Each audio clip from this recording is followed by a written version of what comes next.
ବୋପାଲୋ। କଣ ହେଇଛି କଣ ହେଇଛି କଣ ହେଇଛି? କଣ ଦାନ୍ତକୁ ଦାନ୍ତ ବାଜି ଯାଉଛି? କୁକୁଡ଼ା ଭଳିଆ ଥରୁଛୁ ରେ? ତୁ ସିନା ଏଠି ଅଛୁ, ବାହାରକୁ ଯା ଖାଲି। ଆମର ହେମାଳ କରିଦଉଛି ରେ ଭାଇ। ଗାଣ୍ଡି ମୁଣ୍ଡ ଇଣ୍ଡିକେଟର କରିଦଉଛି। ତା ମା ଆମର କି ଶୀତରେ। କଣ କରିଦଉଛି?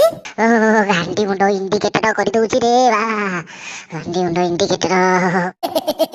ଆରେ ସେଇଥିପାଇଁ କାଲି ତମ ବୁଢା ଆମ ଘରକୁ ଆସିଲା ବେଳେ ଇଣ୍ଡିକେଟର ଟା ଦେଇକି ବୁଲିଲା ଆଉ କଣ। ମୁଁ କହୁଛି କି ବୁଢା ତ ଗାଡି ଆଣିନି, ଗାଣ୍ଡିଆର ଗୋଟେ ଧପ ଧପ ହଉଛି। ତାହେଲେ ତମ ବୁଢାର ସେଟା ଇଣ୍ଡିକେଟର ନା?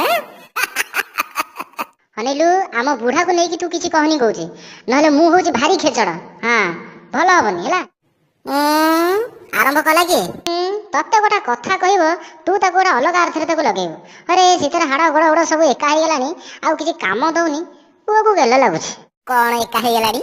ହାଡ଼ ଗୋଡ଼ ଆଉ ଗୋଟା କଣ?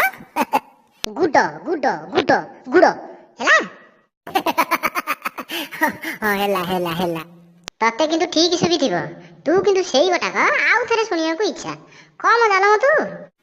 ନାଇଁ ରେ, ମତେ ପୁରା ଭଲ କି ଥୁବିଲାନି। ମୁଁ କଣ ତଳିବି ରହୁନୁ? ଆମର ତ ନାହିଁ, ତେଣୁ ମତେ ଶୁଣିବାକୁ ଭଲ ଲାଗୁଛି। ନିଜେ କହିଲା ବେଳକୁ କହୁଛି, ମୁଁ କହିଲା ବେଳକୁ ଦିହେରେ ବାଜି ଯାଉଛି। ତତେ ଗୋଟେ ବଡ ଭାଇ ଭଳିଆ ମୁଁ ମାନୁଛି ନା ନାଇଁ? ସବୁ କଥାକୁ ଧରୁଛୁ କଣ କିରେ? ଅନେଇଲୁ, ମୁଁ ଯଦି ତୋର ସବୁ କଥାକୁ ଧରୁ ନଥାନ୍ତି, ଗାଣ୍ଡିରେ କି ହାତରେ ସଉକି ଦେଇକି ତତେ ଛାଡି ସାରନ୍ତାଣି। ତେଣୁ କଣ ଦେଇକି ଛାଡି ସାରନ୍ତାଣୁ? ଗାଣ୍ଡିରେ କି ହାତରେ ସଉକି। ଶୁଭିଲା? ସରି ଭାଇ, ସରି ସରି। ତୋ ରାଗେନି, ତୋ ରାଗେନି। ତୋର ଗୋଟେ କଥାବାର୍ତ୍ତାରେ ବାଗ ବରଗ ଅଛି। ଜୋରେ ଜାଦୁଟା ହଉଛି ବୋଲି ମୁଁ କହିଲି ରେ। କାହିଁ କହୁଛୁ, ସକାଳୁ ପଡିଆକୁ ଝାଡା ଗଲା ବେଳେ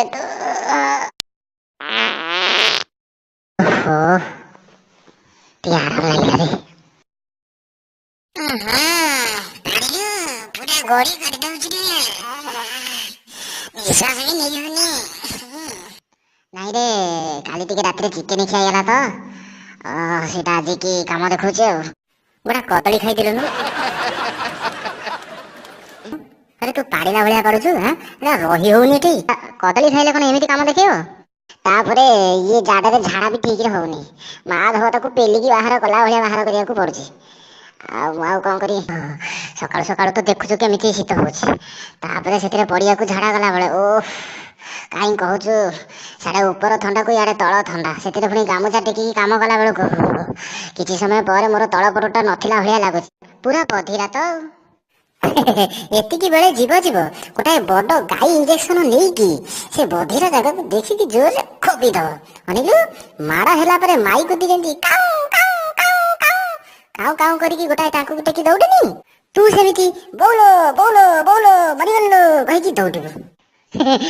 ଖାଲି ଖାଲି ସେତିକି ନୁହେଁ, ପାଣି ସାରିକି ଉଠିଲା ବେଳକୁ ମୋର ଆଉ ଅଛି ନା ନାଇଁ ମୁଁ ଆଉ ଜାଣିପାରୁନି। ଯାହା କହ, ସେ ଏବେ ଟିକେ ଶୀତ ଜୋର ହେଲେ ସେଟା ମୁତିଲା ବେଳକୁ ପୁରା ଧୂଆଁ ବାହାରୁଛି ରେ। ମୁତିଲା ବେଳକୁ ଧୂଆଁ ବାହାରୁଛି? ନାଇଁ ହସୁଛୁ କଣ? ଏଥରକ ଶୀତ ଜୋର ହେଲାଣି ଆଉ।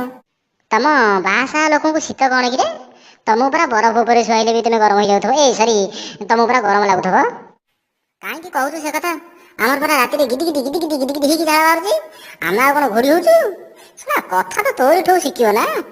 ନାଇଁ କଣ କହିଲୁ, ତମେ ବିବାହିତ ଲୋକ ନା, ବେଳେ ବେଳେ ରାତିରେ ବି ପରିଶ୍ରମ କରିଦେବ। ଆମେ ବାଡୁଆରା କଣ କରିବୁ କହୁନୁ? କାଇଁ ତମେ ବାଡୁଆରା ବାଡ ଡେଇଁକି ପରିଶ୍ରମ କରୁନ? ଅବଶ୍ୟ ତୋ କଥାଟା ମନ୍ଦ ନୁହଁ। ବାଡ ଡେଇଁଗଲେ ଝାଳ ବୋହିଯିବ ଯେ, ହେଲେ ସବୁବେଳେ କଣ ଡେଇଁ ହଉଛି? ଏଇ ବୟସରେ ଡେଇଁ ପଡିବ ନା। ହଉ ଚାଲେ ଯିବା, ଘରକୁ ଯିବା, ଘରକୁ ଯିବା। କାହିଁ ଖାଲି ଘରକୁ ଯିବାକୁ ତରବର ହଉଛ? ଘରକୁ ଗଲେ ଶୋଇବା ଆଉ କଣ? ଘରକୁ ଆସିଲୁ ତୁ। ଭାଇ ମୋର ଷ୍ଟାର୍ଟ ହେଇଗଲା। ଘରକୁ ନଗଲା ପର୍ଯ୍ୟନ୍ତ ୟା ରାଉ ରାଉ ଆଉ ବନ୍ଦ ହବନି। ହଉ ଭାଇ ଭଉଣୀ ମାନେ, ଆମ ଆଡେ କେଡେ ଜୋରରେ ହଉଛି ତମେ ତ ଜାଣିଲ। ଏବେ ତମ ଆଡେ କେଡେ ଜୋରରେ ହଉଛି ଶୀତ? ଶୀତ କମେଣ୍ଟ କରିକି ଜଣେଇବ। ଲାଇକ୍ ସବସ୍କ୍ରାଇବ କରିବାକୁ ଭୁଲିବ ନାହିଁ। ତୁ ଯିବୁନୁ ତାହେଲେ? ରହ, ତୁ ତୋର ମରା ଏଇଠି, ମୁଁ ମୋର ଯାଉଛି। ଆଉ ପଦେ ସେୟାର କରିବାଟା କହିବାକୁ ଭୁଲି ଯାଇଥିଲି। ସେୟାର କରିବ, ସେୟାର କରିବ।